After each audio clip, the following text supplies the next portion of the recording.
नमस्कार दोस्तों, आपका मेरे YouTube चैनल में स्वागत है। आशा करता हूँ कि आपकी तैयारी बहुत बढ़िया चल रही होगी। तो आज हम लोग मॉडर्न हिस्ट्री के कुछ महत्वपूर्ण प्रश्नों को देखेंगे, जिसमें कि मॉडर्न हिस्ट्री के जो यूरोपियन का आगमन चैप्टर है और ब्रिटिशों का विस्तार है, इसमें प्रीवियस ईयर के सारे महत्वपूर्ण प्रश्नों को मैंने एक जगह संकलित किया है। तो चलिए शुरू करते हैं। तो पहला क्वेश्चन है, पुर्तगालियों ने भारत में अपनी अपनी पहली किला किस राजा के क्षेत्र में बनाया था? तो इसका सही जवाब है कोचिन में। तो कोचिन में बनाया था दोस्तों। गोवा का युद्ध किस वर्ष लड़ा गया था? तो ये लड़ा गया था 1510 ईस्वी में। गोवा का युद्ध 1510 ईस्वी में लड़ा गया था। वास्को डी गामा कब कालीकट में उतरा था? तो ये 1498 में। 1498 में वास्को डी गामा कालीकट के तट पर उतरा था। मट्टनचेरी महल कहाँ स्थित है? तो ये स्थित है केरल में। मट्टनचेरी महल केरल में स्थित है। वास्को डी गामा 1498 में भारत में कहाँ उतरा था? तो ये कालीकट के तट पे उतरा था। चलिए अगला प्रश्न है, भारत में पुर्तगाली शासन को समाप्त करने वाला आत्मसमर्पण पत्र कब हस्ताक्षरित हुआ था? 19 दिसंबर 1961 को। पूर्व में पुर्तगालियों का पहला वाइसराय कौन था? Francisco de Almeida. अगला प्रश्न है, ब्लू वाटर पॉलिसी किस पुर्तगाली नेता ने लागू की थी? तो ये लागू की थी फ्रांसिस्को डी अल्मेडा ने। Blue water policy Francisco de Almeida ने लागू की थी। भारत में पुर्तगाली संस्कृति के अवशेष कहाँ पाए जाते हैं? तो ये गोवा में पाए जाते हैं। गोवा में सती प्रथा को समाप्त करने वाला पुर्तगाली गवर्नर कौन था? Alphonso D अल्बुबर्ग। गोवा पर किस पुर्तगाली ने कब्जा किया था? Afonso de अल्बुबर्ग। भारत के लिए समुद्र मार्ग खोजने वाला पहला देश कौन था? पुर्तगाल। 17वीं शताब्दी में पश्चिमी तटीय क्षेत्र में अधिकतम व्यापार किसके नियंत्रण में था? तो ये नियंत्रण था पुर्तगाली के नियंत्रण में।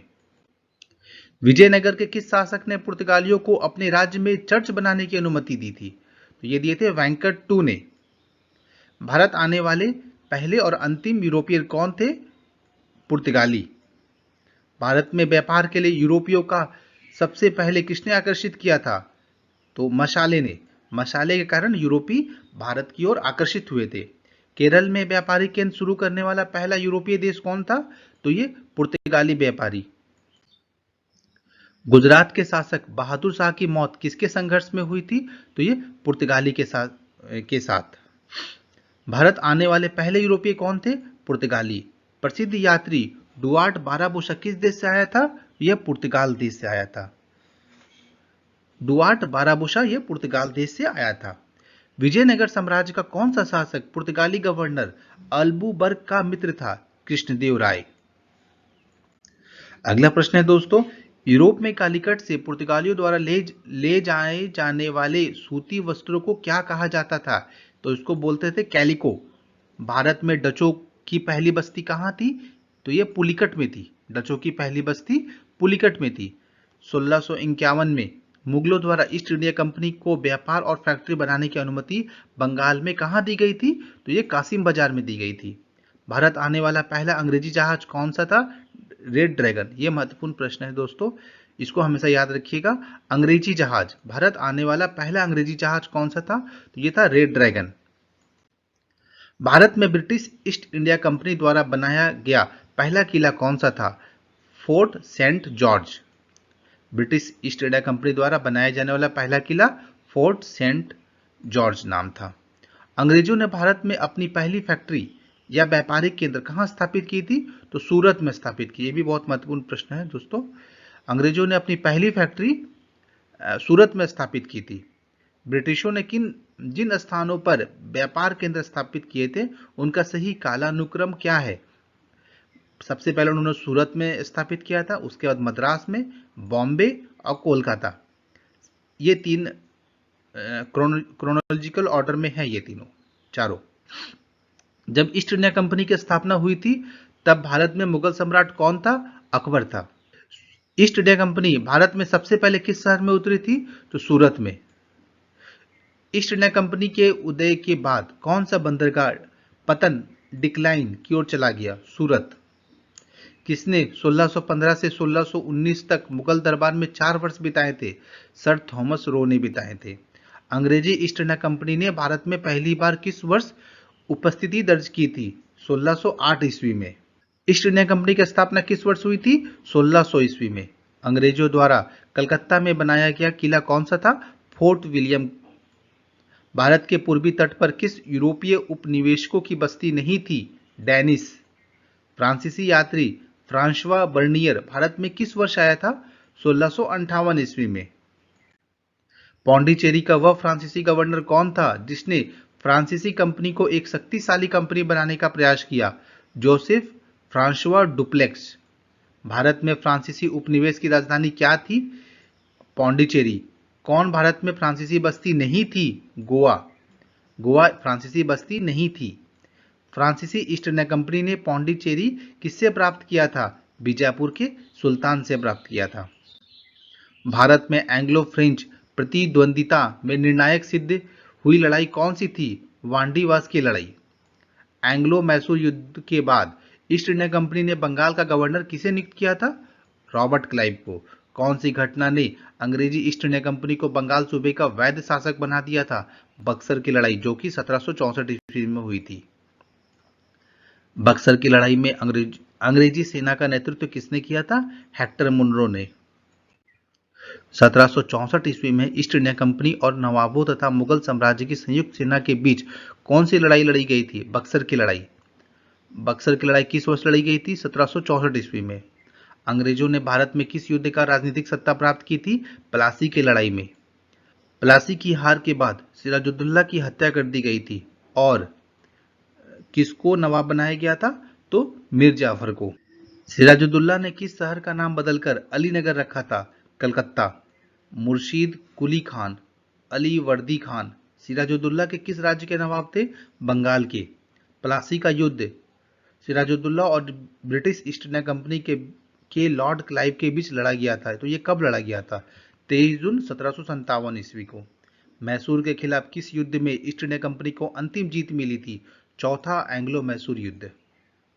अगला प्रश्न है, रैयतवाड़ी व्यवस्था किसके द्वारा शुरू की गई थी? थॉमस मुनरो के द्वारा। ट्रीटी ऑफ सुगोली, सुगोली की संधि ब्रिटिश और किसके बीच हुई थी? तो ये गोरखा के बीच हुई थी। श्रीरंगपट्टनम की लड़ाई में टीपू सुल्तान की हार के बाद ब्रिटिशों के साथ सहायक संधि के तहत मैसूर पर किसने शासन किया था? वडेयार ने।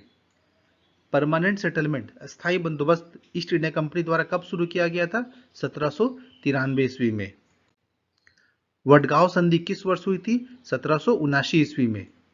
ब्रिटिश राजस्व अभिलेखों में किसको एक राजस्व संपदा कहा जाता है जो एक गांव या समूह का समूह हो सकता है?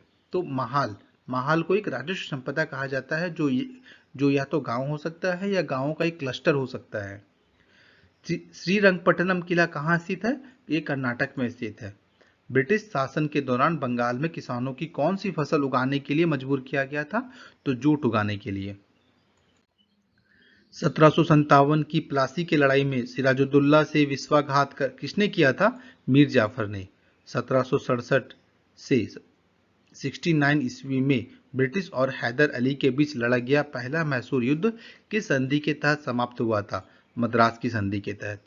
तीसरा, एंग्लो मैसूर युद्ध को समाप्त करने के लिए टीपू सुल्तान ने ब्रिटिश के साथ कौन सी संधि पर हस्ताक्षर किए थे? श्रीरंगपट्टनम की संधि पर। अलीवर्दी खान के बाद बंगाल का नवाब कौन था? सिराजुद्दौला।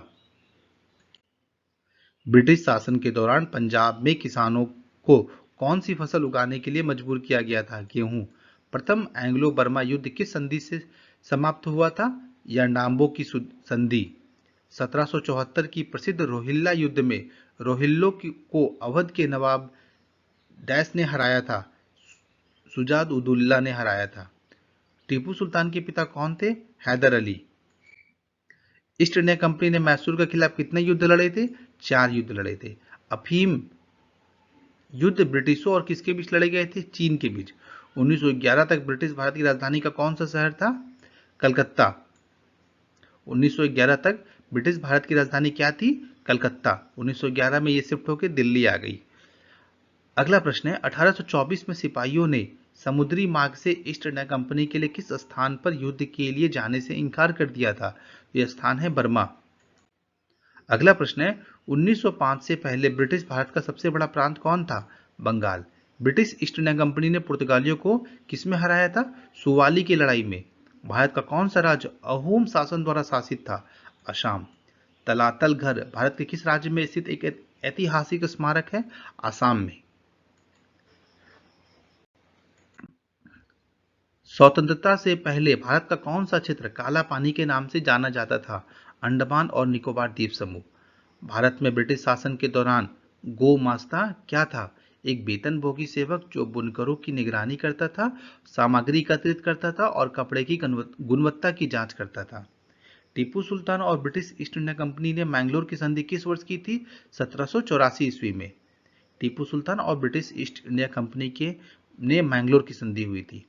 कलकत्ता किस वर्ष ब्रिटिश भारत की राजधानी बनी? 1772 ईस्वी में। टीपू के शासन में भूमि कर मुख्य रूप से किसके द्वारा वसूल किया जाता था? टीपू द्वारा नियुक्त सरकारी अधिकारी के द्वारा। रैयतवाड़ी व्यवस्था किस स्थान पर लागू की गई थी? मद्रास और बॉम्बे के बीच। ब्रिटिश शासन के दौरान मद्रास प्रेसिडेंसी में रैयतवाड़ी व्यवस्था लागू करने में किसका प्रमुख योगदान था? थॉमस मुनरो का।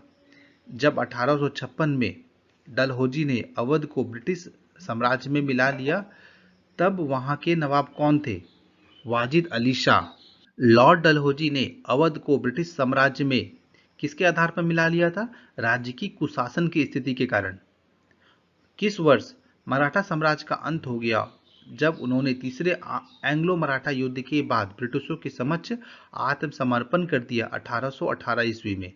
हैदराबाद के अंतिम निजाम कौन थे? मीर उस्मान अली खान। भारत के उत्तर पूर्वी भाग में त्रिपुरा की पूर्व रियासत पर किस वंश ने शासन किया था? माणिक्य वंश ने। श्रीरंगपट्टनम की संधि के अनुसार कौन सा क्षेत्र ब्रिटिशों को सौंपा गया? मालाबार। तात्या टोपे की मृत्यु किस वर्ष हुई थी? 1859 ईस्वी में। मराठा साम्राज्य और ब्रिटिश ईस्ट इंडिया कंपनी के प्रतिनिधियों ने सालबाई की संधि किस वर्ष की थी? 1782 ईस्वी में। सतारा को किस नीति के तहत ईस्ट इंडिया कंपनी में मिला लिया गया था? डॉक्ट्रिन ऑफ लैप्स, व्यापक सिद्धांत। सारागाड़ी की लड़ाई किस वर्ष लड़ी गई थी? 1897 ईस्वी में। अवध के अंतिम नवाब कौन थे? वाजिद अली शाह। अपने शासन के दौरान ब्रिटिश ने असम के किसानों को क्या उगाने के लिए बाध्य किया था? चाय। ब्रिटिशों द्वारा कित्तूर राज को अपने अधीन करने की कोशिश के दौरान किसने हथियार उठाकर आंदोलन का नेतृत्व किया था? रानी चेन्नम्मा ने। वडियार वंश ने किस स्थान पर शासन किया? मैसूर में।